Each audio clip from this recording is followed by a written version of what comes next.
Hey friends, it's Jeff Gaffney and welcome to Charlottesville Insights, a real estate talk show covering Central Virginia and other fun topics. Today on the show, we have my good friend Tim Carson. Tim Carson is the Vice President of Real Estate 3.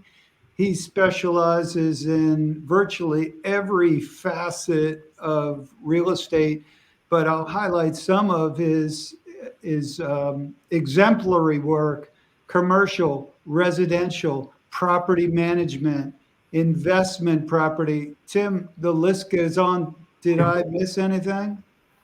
I think you got it. I also recently got an EPA certification so that I can manage renovations of rental properties built before 78 appropriately and meet the legal conditions of that. So I was proud of that part.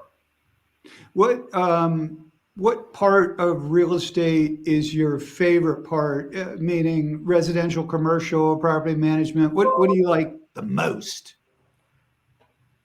I love it when I can help put something together for people that makes their lives better.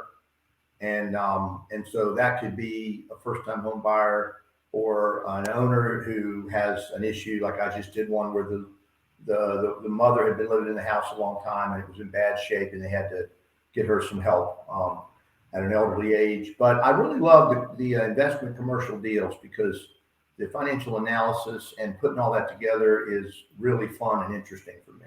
Well, we're going to talk about some of your deals that you've got going on because I've been keeping track. You're on a winning streak. We want to talk about that. But the theme of today's show, we're going to talk about the real estate market in Charlottesville, what it was, what it is, and what it will be. First, what it was. Want to touch on a couple of points. The CAR third quarter market report came out, and there's a couple of data points that I want to go over and get your take on it. But Tim, I want to remind our audience that when we're talking about the third quarter, we are now deep into the fourth quarter. So the third quarter, July, August, September. Okay, that was all before the war in Gaza started. Right. So I think we're going to see additionally a challenging real estate market when we review the numbers for the fourth quarter. But what we have, the data we have, I just want to hit you with a couple of points, get your take on it. First of all, year over year for the third quarter, there's a 19% drop in sales in the Charlottesville market. Any comments on that? You feel that? Does that feel right? Is that about what the vibe was? Again, we're talking about the third quarter.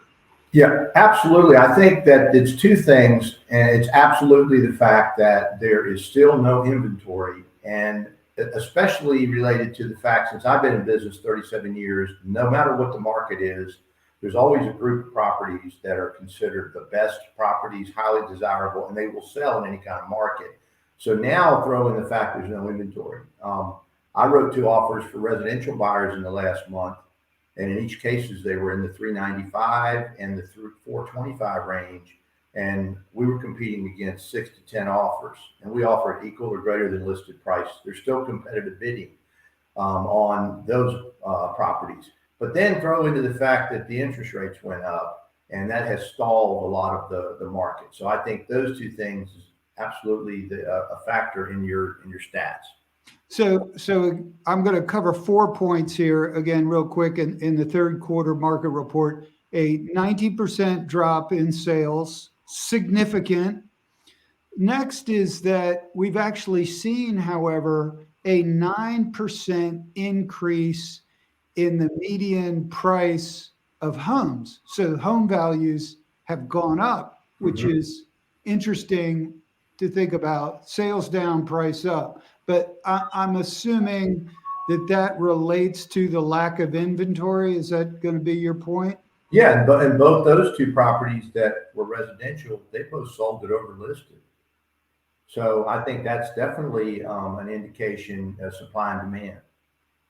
And the last number is basically well, the third number is what we just touched on. There's a 11% reduction in inventory. So 19% drop in sales, 9% increase in median home value, and then we have the 11% reduction in inventory. All that's interesting to me. That leads to the stats say we have 2.4 months supply of inventory in our market. So it's still, we would still call that a seller's market. Because I think isn't it around 6 months inventory is where it becomes more of an even market typically, maybe 5.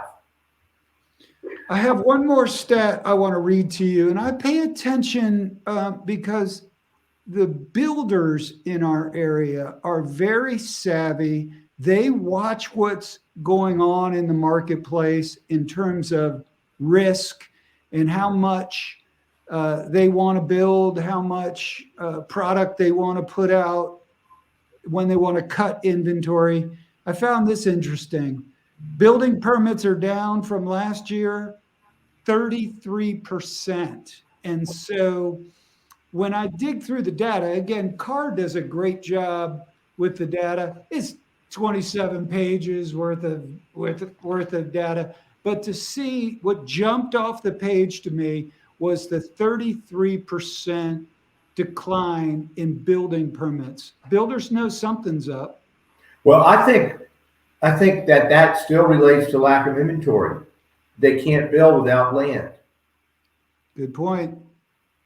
And if I might mention one of my deals, I have a property under contract in Ivy on Morgantown Road. And when I went to look at it, it was a property that had 5,000 square feet on 5 acres. And there was an extra building lot of 5 acres with it that was functional and could be built on.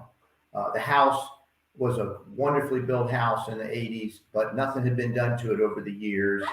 And the person that was living there had allowed the house, due to some elderly issues, to deteriorate, roof leak and everything. So when I ran like the RPR, which is the automated version, that we use through the realtor's resource, it came in at 1.3 million. That didn't include the lot. I did like a cost approach, and I came up with an as-is price of about $9 to $9.25. So I put it on at $8.99, and I had a builder and developer fighting over it. We had 17 showings in 3 days. We got an offer of up to $1 million over the listed price, and we ended up selling it in the low to mid 900s to a builder. But both of the builders told me that they would pay between $350 and $400 just for that building lot in Ivy. So imagine that. Hard to find a building lot that's any good in Ivy. Right. All right. So that's what was. Let's talk about what is in the market. And I want to ask you 2 questions with what it is in today's market. I'm going to give you a chance, and then I'm going to reserve the right to disagree with you. What would you tell a seller in today's market, November 2023? List it now, wait till the first of the year. What do you do? So let me give you a quick thing. When I started in 1985, the first thing I did was I went and through my Century 21, I took the equivalent of the CCIM designation classes, which meant I got qualified and certified in investment analysis. And the very first class, one of the instructors said, there's 3 rules of investment. And I was going to write down like these really important things. And he said, more is better than less, soon is better than later, and for sure is better than maybe. So I would apply those same 3 basic rules, which when I first heard it from the guy, I was thinking, wait a minute, I drove here paying all this money for this? But then as I became experienced, I realized what brilliance that was for the simplicity of those rules. So what I would tell a seller is, we don't know what's going to happen next year. We know there's a shortage of inventory. We know if you put your house on the market now, you're going to get as good a price as you can get that we can foresee.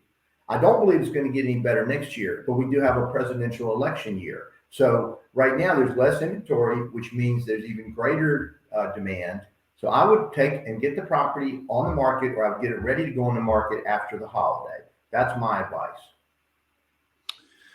Okay, what would Jeff Gaffney tell a seller? What am I telling sellers right now? A similar message, except for mine would be, let's put it on the market today.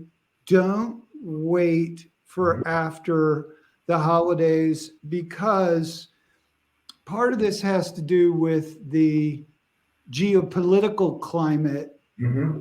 We don't know how the whole thing's going to turn out in Gaza.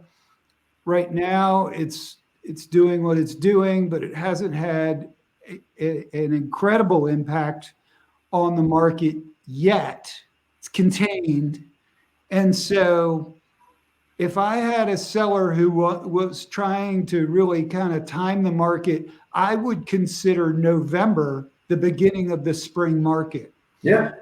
And for those of our audience that don't understand the decision matrix here, is it's a pain to try to sell your home during the holidays, Thanksgiving, on into the holiday, into the new year.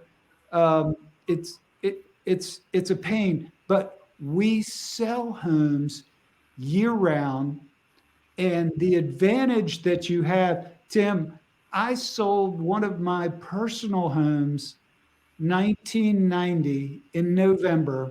Mm-hmm. And one of the reasons why I'm convinced, my wife was making pumpkin bread when the buyers came to take a tour of the house. And I believe that the stomach is what made the deal on that particular day. But in all seriousness, sometimes your home during the holidays shows really, really well. So again, a little long-winded, but what I wanted to say is, for my sellers, I would say, put it on the market. Let's get it done now, because we don't know what later on in the spring market is going to bring. Now, Tim, I want to ask you, what do you say to buyers in today's market? Do you move forward today with the higher interest rates, or do you wait till the spring, hopes for more inventory, hope that rates come down? Well, I might comment on one thing. When you sold your house in that fall of 90, that was the period wherein, I believe, the spring of 91, Saddam Hussein marched into Kuwait, and all we did in America was watch rockets flying around. So there's another great example of you didn't wait. So to answer your question, what I would tell a buyer is that I just recently attended a property management conference in Williamsburg for the Virginia Realtors. I recently sat in on an economic forecast from the NAR, and also one from the governor. And there's a prediction that we may have as many as 15,000 new people coming into our marketplace due to, like, the Amazon, the NGIC, the University Data Research Center, and all that. And all of them will be white collar type workers. So regardless of the interest rate, if you need a home, you shouldn't wait. I don't believe the inventory is going to get any better. If you get a home and you qualify now, then you ought to be able to refinance it later. If you can't get the home of your dreams, go ahead and buy something to get it that would be a good rental property later. That's my opinion. That's a good point. And the only other thing that I would add to that, Tim, is that most of the mortgage lenders today, if you have to lock in at a 7.5% 30-year fixed rate today, most of them are teeing up a very affordable refinance down the road when the rates do drop. Now, let's talk about rates just a little bit more under the topic of what it will be. So as we look into 2024, I noticed that you posted on your website an article by Lawrence Yun. Lawrence is the chief economist for the National Association of Realtors. And his belief is that inflation has been tamed, rates are starting to come down, and that we will see rates in the springtime in the 6% range. What's your take on that? Or is this just like a craps table? Well, I believe with my crystal ball and my psychic abilities or psycho abilities or whatever I have, I'm not sure, I've been in real estate in 1986. I believe 88 was a presidential election year. So I've been in how many of those? 6, maybe? I don't know. But every single presidential election year I have been involved in, I have seen for some miracle reason the economy get better and the rates be better. I'm not sure why. It might just be like the luck of the Irish, but that's what I believe will happen. I believe there will be some political manipulation next year and pressure from those forces, whatever they may be, to have an economy that isn't like the end of the world going into the fall election. Tim Carson, thanks so much for being on the show. This is Charlottesville Insights. I have 2 more really quick questions for you, Tim. Can you very quickly tell us about your favorite real estate transaction for 2023? Do you have one, or was it one of the ones you just described? So my favorite one was one that worked out better for the seller. I had 2 commercial properties under contract with the University of Virginia, and during the transaction, they elected to release one of them for various reasons. And the interesting thing was I was able to reprice it, put it back on the market, and I was able to sell it for more. So the owner ended up getting more money, $600,000 more maybe. And the other thing is it's probably going to be better.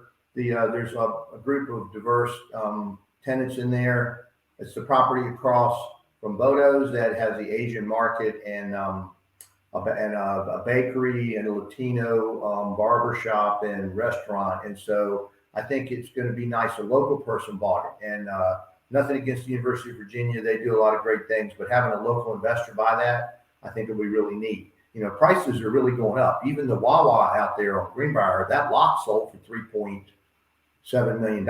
So there's some valuable commercial property out there. So that's probably my favorite. Well, Tim Carson, congratulations on all your sales. You've had a terrific year. My very last question to ask you, Virginia basketball, I know you're a fan. Are you feeling the magic with this team? I am, and what I'm really excited about is the athleticism and the youth and the way that they've bought in and the diversity of the lineups. And what's pretty amazing is we got 3 players redshirting that are probably as good as any of the starters. So I think it's going to be a good year. I think that Tony will bring them together, and I think we've got shooting and size. And I have season tickets, and I went to Charlotte also. And Ryan Dunn, that dunk last night, that was pretty cool. Who's your favorite player on the team? Right now I'm liking Leon Bond.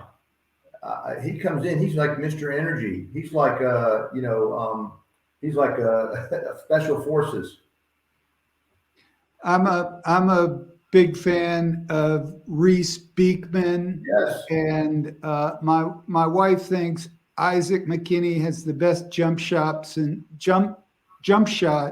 since Jeff Lamb. Yeah, I hear you. But anyway, Tim, you and I will go to a game this year. Yeah, let's do it. And I want to thank you for being on the show. This is Charlottesville Insights. Thank you all so much for tuning in. We'll see you next time on Charlottesville Insights.